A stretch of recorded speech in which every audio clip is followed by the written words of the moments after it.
Salve família encarando, aqui quem fala é o Davi e seja muito bem-vindo ao nosso humilde canal. Meus irmãos, antes da gente conferir a matéria do nosso querido irmão estreante José Lauma, que desde já ficou agradecimento por essa grande matéria que ele envia, já inicia aqui com chave de ouro. Mas eu recomendo muito que você assista, quem não assistiu ainda, quem é veterano aqui e sempre curte os vídeos, já deve ter visto esse vídeo aqui, onde nós falamos dos 8 bilhões, que a humanidade atingiu, uma matéria amplamente divulgada no mundo, não só no Brasil, mas no mundo todo. E nas entrelinhas está muito claro que o mundo não tem capacidade para ter tantas pessoas. A produção de alimento que é necessário para essas pessoas, veículos e etc, etc, ou seja, os gastos de recursos não são sustentáveis. Essa palavra sustentável a gente escuta muito aqui o tempo todo, principalmente quando a gente vê as novas leis, as novas medidas que os países têm que se comprometer. O mundo todo está forçando isso, são compromissos que você tem que firmar com eles, com a elite. Olha, você precisa ter uma economia autossustentável. Não, mas eu estou fazendo meus carros aqui. Não, eles precisam ser autossustentáveis, tudo precisa ser autossustentáveis. Tem países na Europa, por exemplo, que está multando a própria galinha dos ovos de ouro, por exemplo, a agropecuária lá na Holanda. As restrições, as exigências que estão sendo feitas é muito difícil de se cumprir. E a gente já vinha alertando que isso iria acontecer. Logo, meus irmãos, daqui para frente, a carne de origem animal, a verdadeira, obtida através de um animal vivo, nascido, isso vai acabar. Isso tudo, no prato das pessoas comuns, do popular, isso vai ser um item raro. Vai ser item talvez uma vez no final do ano, algo assim. Porque o que vai ter, o que vai se tornar popular, vai ser as carnes sintéticas, as carnes fabricadas em laboratório, porque essas são classificadas como autossustentáveis. Entende, meus irmãos? Aos poucos eles estão explicando e deixando claro que a vida como ela não é autossustentável. Só o fato de todos nós estarmos respirando, puxando oxigênio e liberando depois CO2, gás responsável, segundo eles, também pelo efeito estufa. Então só o fato de a gente existir e respirar, nós já estamos contribuindo para o superaquecimento do mundo, segundo eles, obviamente. Então hoje mesmo eu perdi mais 2 vídeos, aquele da teoria dos dinossauros, Nós mostramos por que é que ela não é plausível e por que é que ela não passa de uma teoria. Falamos da evolução e o vídeo não era nada mais do que uma análise científica e contrapontos sobre essas argumentações, sobre essas teorias. O vídeo saiu do ar também, analisado, inclusive um vídeo de 6 anos, com mais de 200 mil, se eu não me engano, 86, 200 mil mais ou menos. Vou colocar a print aí para você ver. Ele saiu do ar.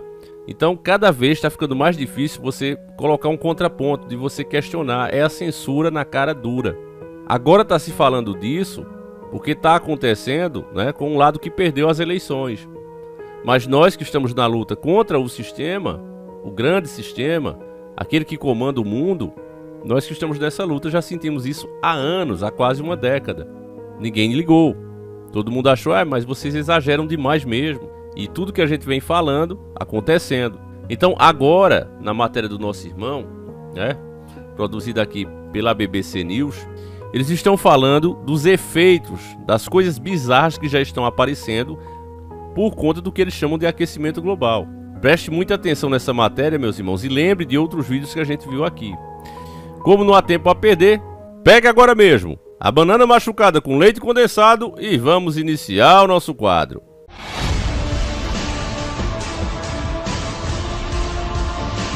Senhores do mundo. Peixes que perdem olfato e répteis que mudam de sexo. Os efeitos mais estranhos do aquecimento global.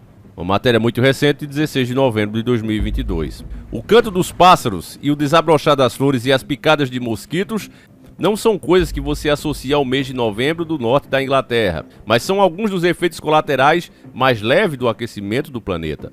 Além de provocar inundações e secas mortais, o aumento das temperaturas é citado como responsável por explosões espontâneas do permafrost siberiano, pela escassez de mostarda e pelo escurecimento do planeta.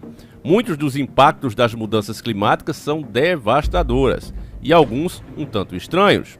Alguns cientistas russos atribuem o surgimento de crateras gigantescas no degelo do permafrost, a camada de terra congelada, siberiano, ao aumento da temperatura do solo, que causam a explosão espontânea de bolsões de gás subterrâneos.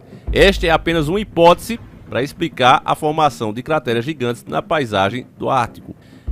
Se é uma hipótese, família, nós deveríamos ter o direito, né, de contestar, de dizer, não, eu tenho outro ponto de vista, eu vi outro especialista falando uma outra teoria, mas não pode. Tudo que hoje for chamado de consenso, ou seja, os chapas brancas, aqueles cientistas que trabalham para grandes grupos financeiros, grandes laboratórios financiados por eles, eles formam o consenso científico. E aí os outros, que têm tanto conhecimento como eles, ou até mais, são silenciados, porque não estão dentro do consenso. Você está entendendo como é? Mesmo que esses, inclusive, sejam mais numerosos. Mas como eles não estão organizados, como eles mesmos dizem, né? Uma maioria desorganizada será sempre oprimida por uma minoria organizada. E é o que a gente está vendo, tá aí. Como um artigo da BBC Future destacou, elas são um sinal inquietante de que essa paisagem fria e amplamente despovoada do norte do planeta está passando por algumas mudanças radicais. Pesquisas recentes também mostram que o Ártico está se aquecendo ainda mais rápido do que se pensava, 4 vezes mais rápido do que o resto do mundo. E, além de abrir buracos na Terra, a mudança climática também pode estar atenuando o brilho do planeta, de acordo com cientistas do Big Bear Solar Observatório, em Nova Jersey, nos Estados Unidos.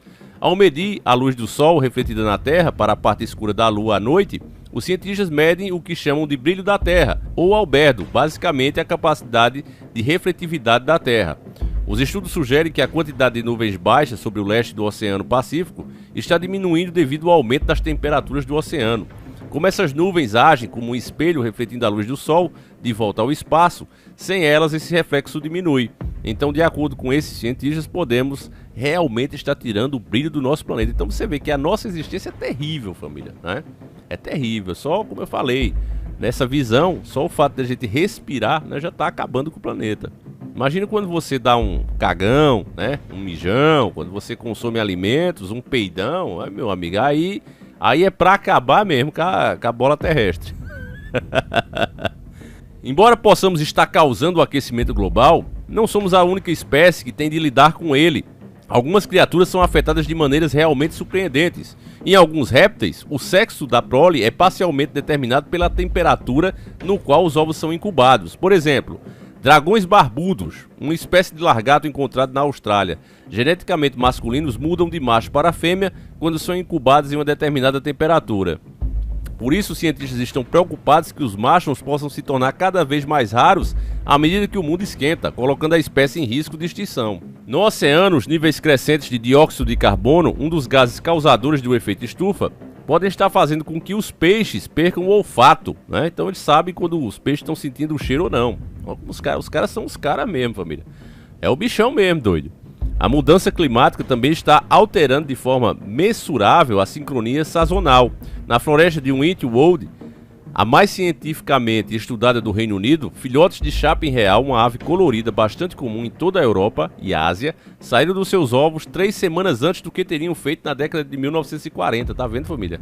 Você tá doido, família. Olha o que os caras vão usar para comprovar a teoria deles, né? Toda a cadeia alimentar da primavera mudou com o aquecimento. As largatas que os pássaros comem, as folhas do carvalho que as largatas comem, todos atingem seu pico semana antes do que costumavam fazer, antes de esquentarmos o mundo, né? Então o ser humano é terrível mesmo, né, família? Enquanto as estações mudam, muitas aves se adaptam ou simplesmente se mudam. Neste ano, os filhotes de abelharucos nasceram em uma pedreira de Norfolk. Eles geralmente são encontrados no sul do Mediterrâneo e no norte da África. Até a paisagem sonora está mudando. Londres é agora palco de cantos de pássaros fora de época. Um estudo até sugeriu que os pássaros da floresta estavam subindo mais alto nas árvores para cantar, possivelmente para evitar que seus cantos fossem abafados pelas folhagens antecipadas. O clima extremo também está dificultando o cultivo de alimentos. Produtos básicos como trigo, milho e café já estão sendo afetados e neste ano houve uma notável escassez de condimentos. Em abril, a Hong Fong Foods, empresa com sede na Califórnia que produz cerca de 20 milhões de garrafas de molhos de pimenta do tipo Sriracha todos os anos, enviou uma carta aos clientes alertando sobre uma grave escassez de pimenta. No verão, os supermercados na França começaram a ficar sem mostarda de Dijon, um problema que pode ser atribuído ao mau tempo nas pradarias canadenses, onde a maioria das sementes de mostarda do mundo são cultivadas. Para encerrar aqui, família, é a realidade da mudança climática que está dificultando até mesmo os esforços para eliminar o carbono. Em agosto, a empresa de energia, EDF, teve que reduzir a produção de usinas nucleares na França, porque não havia água fria suficiente nos rios franceses. A resposta, que está sendo discutida agora por 200 países na cúpula do clima na ONU, ou COP27, é uma redução dramática nos gases que aquecem o planeta. Mas já transformamos nosso mundo ao aquecê-lo, e é provável que haja muito mais consequências surpreendentes e inesperadas. Então, aqui encerra, né? E esse finalzinho ele é muito interessante, família, porque você vê que 200 países, né, estão de acordo em reduzir dramaticamente. O que quer dizer dramático? Quando você assiste um filme, nossa, que filme dramático, é que é um filme tenso, né? É um filme que vai mexer com você. É um filme que mexeu com as suas emoções. Então, quando eles falam que vai ter uma redução dramática, é porque vai vir aí multa, vai vir restrição, modelos de negócios vão passar a ser crime, né? O jeito que as pessoas levavam sua vida, ganhavam a vida, desde os seus antepassados, por diversos países, será criminalizado.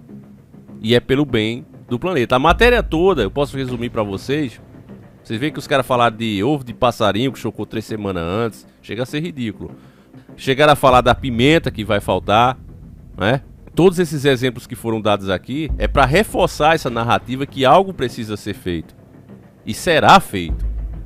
Porque quem está propondo isso aqui, como eu disse a vocês, são as maiores mentes do mundo, trabalham nos institutos mais respeitados do mundo, portanto tem autoridade para falar, e o que ninguém pergunta é quem paga o salário deles e qual é o interesse dessas pessoas que pagam o salário deles. É essa a questão, meus irmãos. Como o próprio banqueiro da elite falou, né? Vídeos esses que também estamos perdendo, eu acho que deve ter 2 partes no máximo, eram 5 partes, falando de economia, né? O cara dizendo como funciona. E tá saindo do ar tudo, família. A carta apagando a história, ela tá em pleno andamento. E tudo isso está acontecendo, meus nobres e queridos irmãos, porque enquanto não chegar ao número que eles querem... Lembra quando a gente fez o vídeo falando da destruição das pedras guias da Geórgia? Vocês devem lembrar desse vídeo, ele também está no ar ainda, graças a Deus. Com a graça de Deus ele está no ar. E o pessoal falando, não deviam ter depredado, fizeram bobagem. Aquilo ali quem desmanchou foi eles mesmos. Quem explodiu aquelas pedras foram eles mesmos. Aquilo ali significava como se fosse um selo. Bah! Rompeu-se o selo. O que é que acontece quando você compra aí, sei lá, um salame e você rompe o selo? Significa que você vai comer aquilo ali. Você vai usar. Então o selo estava lá, só esperando a hora de começar. A hora que foi explodido, como foi explodido, tudo a gente mostrou que indicava a presença deles, dos de sempre. Nosso vídeo ainda está no ar. Se você não assistiu, assista, meus irmãos. Porque como eu digo a você, quem pega um assunto desse no meio do caminho fica voando mesmo. Mas o que é que esses caras estão falando aí? Não estou entendendo nada mesmo. É como você assistir um filme, no final, onde o mocinho já tá ali com um porrete quebrando todo mundo, e você diz, nossa, o cara é um delinquente, o pior do filme é ele, é o que o cara tá fazendo. Mas você não viu o que fizeram com ele antes. Então você jamais vai entender o filme. Você não vai compreender. Então é a mesma coisa aqui, meus irmãos. Você que tá pegando o filme andando, né, na metade, você não vai entender. Agora quem acompanha os vídeos, quem ouviu uma notícia aqui, outra ali, já sabe do que se trata e no que vai dar isso. É esse o ponto. Então, meus irmãos, eu vou encerrar o vídeo por aqui. Eu gostaria de saber a tua opinião, mas como eu disse a vocês e reforço, não deixe mais para comprar tudo que você precisa na hora que falta. Você tem que acabar com esse costume. Deus te deu uma terra muito abençoada, você nasceu no Brasil, uma terra muito abençoada. O castigo daqui é aos políticos, mas a terra em si é muito abençoada. Então nós não fomos acostumados a, olha, compra isso porque amanhã não vai ter para vender. Tudo que a gente precisa sempre tem para vender. Mas vai chegar ao ponto, e precisa chegar ao ponto para que tudo isso seja implementado, de vocês precisar de alguma coisa e você ir lá e não ter para vender. Tem um número limitado, isso pode acontecer. É uma realidade já. Então, se essa é a realidade, você precisa se adaptar. Países que têm condições mais difíceis, as pessoas já são acostumadas a fazer isso. Elas estocam o que elas vão precisar por mês, elas sabem a quantidade que elas mesmas consomem. Isso o brasileiro não sabe. Se eu perguntar a você quantos quilos de açúcar você consome na sua casa, quantos quilos de feijão, arroz, são muito poucos os que sabem. Tem uma média. Ó, aqui de 3 a 4 quilos, 5 a 6, mas não sabe dizer a medida exata, como outros povos fazem. E esse costume, infelizmente, seremos forçados, né, a ter também. Então é isso, meus irmãos. Vou ficando por aqui. Fiquem todos com Deus. E Deus proteja cada um de vocês. A gente volta sempre com 2 vídeos. Um às 7h30 da manhã e outro às 5h45. Aguardo vocês. Um abraço e fui!